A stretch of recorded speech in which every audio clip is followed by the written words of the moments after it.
बदलापूरच्या स्त्री बीच तस्करी प्रकरणात पोलिसांच्या तपासाला वेग आलाय। या प्रकरणात आतापर्यंत 7 जणांना अटक झाली आहे। बारामतीतील चैतन्य टेस्टी बेबी सेंटरमध्ये महिलांना पाठवलं जात असल्याची धक्कादायक माहिती अटक केलेल्या एजंट महिलांच्या चौकशीत समोर आली आहे। राज्य महिला आयोगाच्या अध्यक्ष रुपाली चाकणकर यांनी स्वतः या संदर्भात माहिती दिली आहे। दरम्यान या प्रकरणात चैतन्य टेस्टी बेबी सेंटरचे कागदपत्र तपासणीसाठी बदलापूर पोलिसांनी संबंधित डॉक्टरांना बोलावलं असल्याची माहिती उल्हासनगर पोलीस उपायुक्त सचिन गोरे यांनी दिली आहे। बुलढाण्याच्या खामगाव तालुक्यामध्ये 20 फेब्रुवारीला रात्री एका अज्ञाताने छत्रपती शिवाजी महाराजांचा पुतळा बसवला होता। त्यानंतर रामनगर गावात मोठा तणाव निर्माण झाला होता। मात्र पोलिसांनी दोन्ही गटांची समजूत काढून पुतळा काढला आणि संपूर्ण परिसर हा प्रतिबंधित क्षेत्र म्हणून घोषित केलाय। या परिसराला जाळी लावण्यात आली होती। मात्र काल दुपारच्या सुमारास काही जण या प्रतिबंधित क्षेत्रात शिरले आणि महापुरुषांचे फोटो लावत त्याची पूजा केली आणि त्यामुळे दुसऱ्या गटातील नागरिक आणि स्थानिक संतप्त झाले। प्रतिबंधित क्षेत्रात प्रवेश करणाऱ्यांवर कारवाई करावी अशी मागणी करत ग्रामस्थांनी पोलीस ठाण्याबाहेर ठिय्या दिलाय आणि त्यामुळे खामगाव ग्रामीण पोलीस स्थानकात काही काळ तणावाचं वातावरण निर्माण झालं होतं। पुणेकरांचं गाडी चालवताना लक्ष विचलित करून मोबाईल आणि दागिने चोरी करणाऱ्या टकटक गँगचा पर्दाफाश झालाय। या टोळीतल्या 2 जणांना पोलिसांनी अटक केली आहे। ओमप्रकाश कोहली आणि अफजल अब्बासी असे आरोपींची नाव आहेत।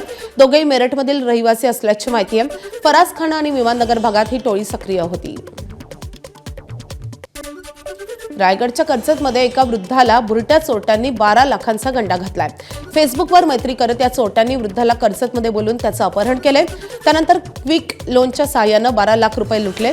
या प्रकरणी वृद्ध व्यक्तीने दिलेल्या तक्रारीनंतर पोलिसांनी सुशील जाधव आणि आदिती ढोके या 2 बुरट्या चोरांना अटक केली आहे, तर उर्वरित एक आरोपी अजूनही फरार आहे। धुळे शहराच्या 100 फुटी रोड परिसरात मिसफायरिंगची घटना घडली आहे। या घटनेत एक 50 वर्षीय महिला जखमी झाल्याची माहिती आहे। ज्या ठिकाणी ही घटना घडली आहे त्याच परिसरात फायरिंग लाईनमध्ये एक गन लायसन्सचं दुकान आणि घर आहे। पोलिसांना मिळालेल्या माहितीनुसार आरोपी जुबेर मेहमूद पठाण हा गन साफ करत असताना ही मिसफायर झाल्याची माहिती आहे। या प्रकरणी संबंधित दुकान सील करण्यात आलं असून सदर व्यक्तीचं गन लायसन्स हे कॅन्सल करण्याचा प्रस्ताव देखील जिल्हाधिकाऱ्यांकडे पाठवण्यात आला आहे। यवतमाळच्या हिवरी वनपरिक्षेत्रात वणवा विझवताना वनपालाचा होरपळून मृत्यू झालाय। विजय शिंदनगुडे असं मृत वनपालाचं नाव आहे। जंगलात वणवा पेटल्याचं समजताच ते वरिष्ठांच्या आदेशावरून पथकासह जंगलात पोहोचले।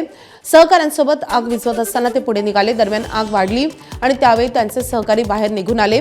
मात्र शिंगण जोडे 4ही बाजूने आगीच्या विळख्यात सापडले आणि त्यामुळे बचावासाठी त्यांनी झाडांवरही आश्रय घेतला। आगीच्या ज्वाळा भडकल्यानं ते झाडावरून खाली कोसळले आणि आगीत ते 60% भाजले। उपचारादरम्यान त्यांचा मृत्यू झालाय।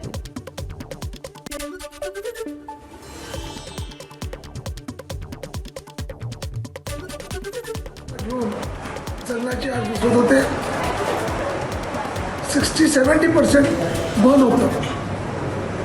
माझा पहिला आरोप प्रशासनावर आहे की जे फायर लाईनचे कामं फायर रोखण्यासाठी व्हायला पाहिजे ते आजही झाले नाही। जानेवारीमध्ये कामं व्हायला पाहिजे, परंतु ते न झाल्यामुळे सुद्धा अशा टाईपच्या घटना होतात। नॅशनल फायर कॉलेज नागपूरला असताना कोणत्याही प्रकारे या फायरचं ट्रेनिंग कर्मचाऱ्यांना दिलं जात नाही।